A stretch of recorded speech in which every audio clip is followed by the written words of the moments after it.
Hello guys, வணக்கம் and welcome back to சிறப்பு media 2.0. நான் உங்கள் உதய். இந்த வீடியோவில் நம்ம இதை பற்றி பார்க்க போகிறோம் அப்படின்னு பார்த்தீங்கன்னா, பிக் பாஸ் சீசன் 8ஓட 9வது வாரத்துக்கான 4வது நாளுக்கான மதிய நேர ஓட்டிங் முடிவுகளை தான் இந்த வீடியோவில் முழுசாக பார்க்க போகிறோம். ஸோ இந்த வீடியோக்கு போகிறதுக்கு முன்னாடி நம்மளுடைய சேனலை சப்ஸ்கிரைப் பண்ணாதவங்க சப்ஸ்கிரைப் பண்ணிச்சுக்கோங்க. பக்கத்தில் ஒரு பெல் ஐக்கான் இருக்கும், அதையும் ப்ரெஸ் பண்ணி ஹாலில் போட்டுக்கோங்க. அப்போ தான் நாங்கள் அப்டேட் பண்ணுற ஒவ்வொரு விஷயமும் உங்களுக்கு நோட்டிஃபிகேஷனாக வந்து சேரும். அதுதான் இந்த வீடியோக்கு ஒரு 1000 லைக்கான எதிர்பார்க்குறோம். ஸோ லைக்கை போடுங்க, வீடியோ பாருங்கள். வாங்க இன்றைய வீடியோக்கு நம்ம வந்து போகலாம். நம்பர் 1 பொசிஷனில் நம்மளுடைய முத்துக்குமரன் அவர்கள் தான் வந்து இருந்துட்டு இருக்காரு.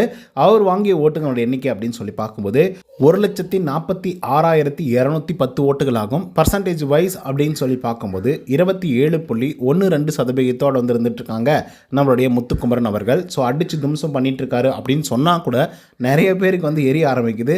அது என்ன நீங்கள் முத்துக்குமரனுக்கு மட்டும் அடிச்சு தும்சம் அப்படின்லாம் வந்து சொல்லிட்டு இருக்கீங்க அப்படின்னு சொல்லிட்டு ஆக்சுவலாக இருக்கிறது தானங்க சொல்ல முடியும். நம்பர் 1 பொசிஷனில் வந்து இருக்காங்க, அதிகப்படியான வாக்குகள் வந்து வாங்கியிருக்காங்க.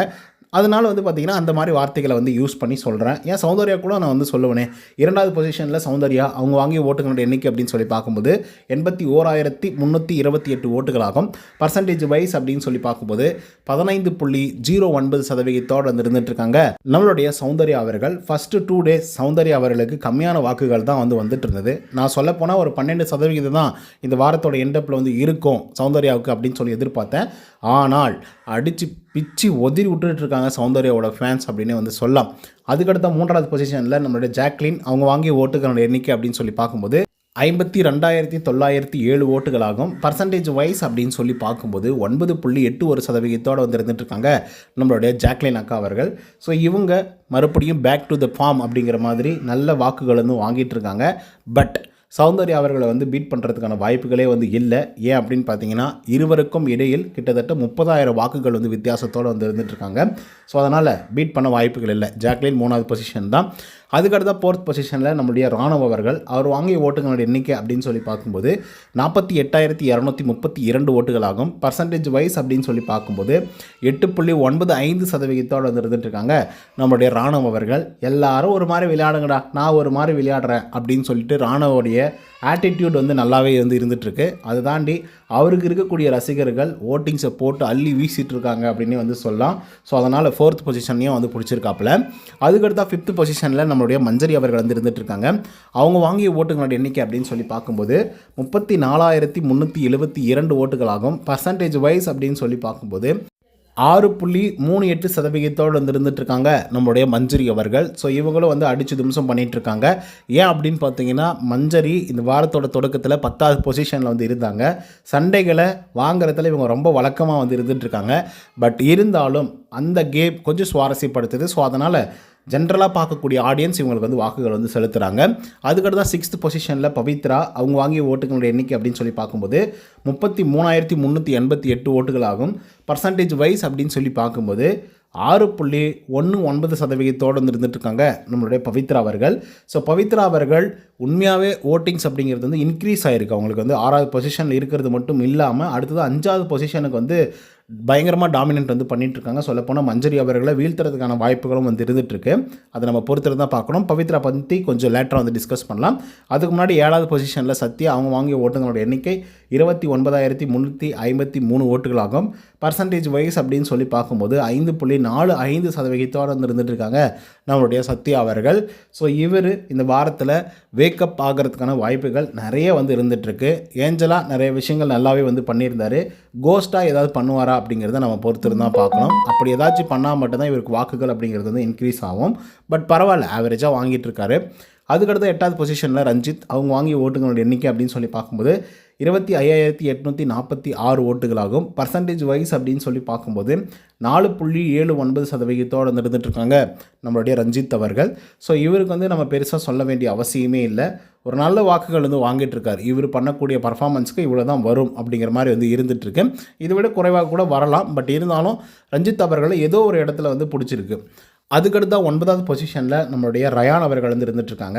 அவங்க வாங்கிய ஓட்டுகளோட எண்ணிக்கை அப்படின்னு சொல்லி பார்க்கும்போது 25,787 ஓட்டுகளாகும். பர்சன்டேஜ் வைஸ் அப்படின்னு சொல்லி பார்க்கும்போது 4.78% வந்து இருந்துகிட்ருக்காங்க நம்மளுடைய ரயான் அவர்கள். ஸோ இதை பார்க்கும்போது ஒரு நல்ல பர்சன்டேஜ் ஆஃப் ஓட்டிங்ஸ் ரயான் அவர்கள் வாங்கியிருக்காங்க. பட் லாஸ்ட் வீக் விட கம்பேர் பண்ணும்போது ரொம்ப குறைவான வாக்குகள் தான் வந்து வாங்கியிருக்காரு. அதுக்கான ரீசன் என்ன அப்படிங்கிறத நான் எல்லா வீடியோக்கள்லேயும் வந்து சொல்லியிருக்கேன். ஸோ அதை மறுபடி சொல்லி போர் அடிக்க விரும்பவில்லை. அதுக்கடுத்தா 10வது பொசிஷனில் நம்மளுடைய தர்ஷிகா வந்து இருந்துகிட்ருக்காங்க. அவங்க வாங்கிய ஓட்டுகளோட எண்ணிக்கை அப்படின்னு சொல்லி பார்க்கும்போது 23,316 ஓட்டுகளாகும். பர்சன்டேஜ் வைஸ் அப்படின்னு சொல்லி பார்க்கும்போது 4.33% வந்து இருந்துகிட்ருக்காங்க நம்மளுடைய தர்ஷிகா அவர்கள். ஆரம்ப காலகட்டத்திலேருந்து தர்ஷிகாவுக்கு வந்து நிறைய விஷயங்கள் நான் வந்து பேசியிருக்கேன். ஏன்னா இந்த பொண்ணு பயங்கரமாக வாய்ஸ் அவுட் பண்ணுது, கேம்ஸை நல்லா ப்ளே பண்ணுது. சொல்லப்போனால் 2 தடவை கேப்டனாக வந்து இருந்த ஒரு பொண்ணு. ஸோ கேப்டனாக இருக்கும்போது கூட அவ்வளோ ஒன்றும் கான்ட்ரவர்சியெல்லாம் வந்து மாட்டவே கிடையாது. அப்படி இருந்த ஒரு பொண்ணு எங்கேயோ வந்து லாக் ஆகி மாட்டி அப்படியே வேறு ஒரு கோணத்தில் வந்து போயிட்டுருக்கு அப்படின்னு தான் வந்து சொல்லணும். அதுக்கடுத்தா 11வது பொசிஷனில் ஆனந்தி. அவங்க வாங்கிய ஓட்டுகளோட எண்ணிக்கை அப்படின்னு சொல்லி பார்க்கும்போது 20,892 ஓட்டுகளாகும். பர்சன்டேஜ் வைஸ் அப்படின்னு சொல்லி பார்க்கும்போது 3.88% வந்து இருந்துகிட்ருக்காங்க நம்மளுடைய ஆனந்தி அவர்கள். ஸோ இவங்களுக்கு ஒரு நல்ல முன்னேற்றம் வந்து கிடச்சிருக்கு. ஏன்னா இந்த வாரத்தோட தொடக்கத்தில் 1.6% ஆஃப் ஓட்டிங்ஸ் வந்து ஆரம்பித்த நம்மளோட ஆனந்தி அவர்கள் இப்போது கிட்டத்தட்ட 4% வந்து முன்னேறி இருக்காங்க. ஸோ அதுக்காக வந்து பார்த்திங்கன்னா ஆனந்தி அவர்களுக்கு ஒரு ஆட்ஸ்ஆப் வந்து சொல்லி ஆகணும். அதுக்கடுத்த 12வது பொசிஷனில் சாச்சனா. அவங்க வாங்கிய ஓட்டுகளோட எண்ணிக்கை அப்படின்னு சொல்லி பார்க்கும்போது 17,417 ஓட்டுகளாகும். பர்சன்டேஜ் வைஸ் அப்படின்னு சொல்லி பார்க்கும்போது 3.23% வந்து இருந்துகிட்ருக்காங்க நம்மளுடைய சாச்சனா அவர்கள். ஸோ சாச்சனா அவர்களை பொறுத்தவரையிலையும் ரொம்ப குறைவான வாக்குகள் வந்து வாங்கியிருக்காங்க. இந்த வாரம் எலிமினேட் ஆகணும் அப்படின்னா சாச்சனா அவர்கள் எவிக்ட் ஆக வேண்டிய அவசியம் வந்து இருந்துகிட்ருக்கு. இதுக்கு முன்னாடி வாரங்களில் சாச்சனா அவர்கள், தர்ஷிகா, ஆனந்தி இவங்கெல்லாம் எடுத்து வச்சு பார்க்கும்போது ஒரு 300 வாக்குகள், 200 வாக்குகள், இல்லை அதிகபட்சமாக ஒரு 500 வாக்குகள் தான் வித்தியாசம் வந்து இருந்துகிட்டு இருந்தது. ஸோ அதனால் சாச்சனா அவர்களை ஹோல்டு பண்ணி நிறைய பேர் வந்து எவிக்ட் பண்ணி வெளியே அனுப்பிச்சாங்க. பட் இந்த வாரத்தை பொறுத்தவரையிலும் நம்ம கொடுக்கக்கூடிய அனலைஸின் பிரகாரம் கூட கிட்டத்தட்ட ஒரு 3000 வாக்குகள் வந்து வித்தியாசம் வந்து இருக்குது. 3,500 வாக்குகள் வந்து வித்தியாசம் வந்து இருக்குது. ஸோ அதன் காரணமாக சாச்சனா அவர்கள் எவிக்ட் ஆகிறதுக்கான சாத்தியக்கூறுகள் கிட்டத்தட்ட 99.9% வந்து இருக்குது. அதுக்கப்புறம் 0.1% அப்படிங்கிறது வந்து எப்படி மாறும் அப்படிங்கிறது நம்மளால் வந்து சொல்லவே முடியாது. ஸோ இதுதான் நான் ஒவ்வொரு வீடியோக்கள்லையும் வந்து சொல்லிகிட்ருக்கேன். ஸோ அதுக்கடுத்து வந்து பார்த்திங்கன்னா நம்ம பவித்ராவை பற்றி நான் பேசணும் அப்படின்னு நான் வந்து சொல்லியிருந்தேன். பவித்ரா ஆரம்ப காலகட்டத்திலேருந்தே கேம் அப்படிங்கன்னு வந்துடுச்சு அப்படின்னா அது பர்ஃபெக்டாக விளையாடக்கூடிய ஒரு ஆள் தான் பவித்ரா. அந்த பொண்ணுக்கு வந்து வார்த்தைகளால் விளையாட தெரியாது. அந்த வார்த்தைகளை போட்டு அதை ட்விஸ்ட் பண்ணி அதை வேறு ஒன்றா மாற்றி இன்னொருத்தர்கிட்ட அதை சொல்லி அதை வந்து வேறு மாதிரி அந்த கன்வெர்ட் பண்ணி அதுக்கப்புறம் மறுபடியும் அவங்களோட எதிரி அடிக்கிறது. ஸோ இந்த மாதிரி வார்த்தைகளால் சில விஷயத்தெல்லாம் பண்ண மாட்டாங்க. அவங்க வீட்டுக்குள்ளே நார்மலாக எப்படி இருப்பாங்களோ அதே மாதிரி தான் பிக் பாஸ் வீட்டுக்குள்ளேயும் வந்து இருந்துகிட்ருக்காங்க. எல்லாருக்கிட்டையும் ஜாலியாக பேசிட்டு பழகிட்டு இருக்காங்கன்னு வச்சுக்கோங்களேன். பட் கேம் அப்படின்னு சொல்லி வந்துட்டால் பவித்ராவை நீங்கள் வேறு மாதிரி நீங்கள் பார்க்கலாம். ஏன்னா ஆரம்ப காலகட்டத்தில் ஃபஸ்ட்டு கேப்டன்சி டாஸ்கில் ஃபஸ்ட்டு மீன்ஸ் 2வது வாரமோ 3வது வாரமோ கேப்டன்சி டாஸ்கில் வந்து அவங்க விளையாடும் போதாக இருக்கட்டும், அந்த நேரங்கள்லாம் நீங்கள் பார்த்துருந்தீங்க அப்படின்னா பவித்ராவோட எஃபெக்ட் அப்படின்றது வந்து ஹெவியாக இருக்கும். அதே மாதிரி எல்லா ஃபிசிக்கல் டாஸ்க்கும் கம்பல்சரி இந்த பவித்ரா அவர்களை வந்து அனுப்புவாங்க. பட் எனக்கு பவித்ரா அவர்களை பர்சனலாக வந்து சொல்லணும் அப்படின்னு பார்த்தீங்கன்னா பவித்ரா அவர்கள் வந்து நிறைய இடங்களில் வந்து காட்டப்படவில்லை அப்படின்னு தான் வந்து சொல்லி ஆகணும். நான் ஆரம்ப காலகட்டத்திலேருந்தே அதை பற்றி வந்து சொல்லிகிட்ருக்கேன்.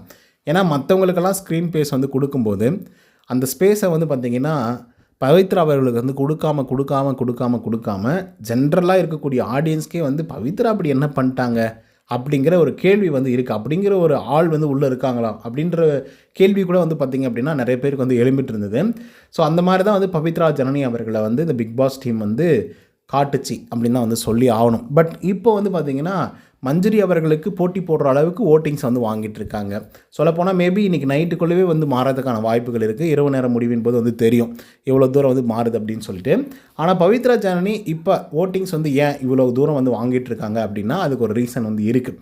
என்ன அப்படின்னு பார்த்தீங்கன்னா நேற்றுக்கு லைவில் கூட சரி அதே மாதிரி எபிசோட்லேயும் சரி எல்லோரும் கச்சா முச்சான்னு சண்டை போட்டிருந்தாலும் கூட கொடுக்கப்பட்ட டாஸ்க்கை கொடுக்கப்பட்ட அவமானங்களையும் சரி அதே மாதிரி என்னென்ன வந்து கொடுத்தாங்களோ அது எல்லாத்தையும் பர்ஃபெக்டாக செஞ்சு முடித்தாங்க. 10 முட்டை 12 முட்டைகளை வந்து வாய்க்குள்ளே துருத்தி முழுங்காமல் அந்த வாய்க்குள்ளே வச்சுருங்க அப்படின்னு சொல்கிறதா இருக்கட்டும், முட்டை ஓடுகளை எடுத்து வாய்க்குள்ளே வச்சு அந்த முட்டை ஓடு கீழே சிந்தாமல் பார்த்துக்கணும் அப்படின்னு சொல்கிற போதாக இருக்கட்டும், அவங்க பிரேக் அவுட் ஆகாமல் தன்னிலை மாறாமல் ஏஞ்சலாகவே வந்து பார்த்திங்கன்னா இருந்துகிட்டு இருந்தாங்க. ஒரு சில கட்டத்தில் வந்து அதை விட்டு எக்ஸாஸ்ட் ஆனாங்க அப்படின்னு கூட வச்சுக்கலாம். பட் இப்போது நம்ம ஜென்ரல் ஆடியன்ஸ் கிட்ட இருக்கக்கூடிய டாக் என்ன அப்படின்னு பார்த்தீங்கன்னா, பவித்ராவை இவ்வளோ டார்ச்சர் பண்ணுறாங்க, பாவம் ஏன் அந்த பொண்ணு அப்படின்னு சொல்லிட்டு சோஷியல் மீடியாக்களில் பயங்கரமான சப்போர்ட் வந்து பார்த்திங்கன்னா பவித்ரா அவர்களுக்கு வந்து வந்துட்டுருக்கு.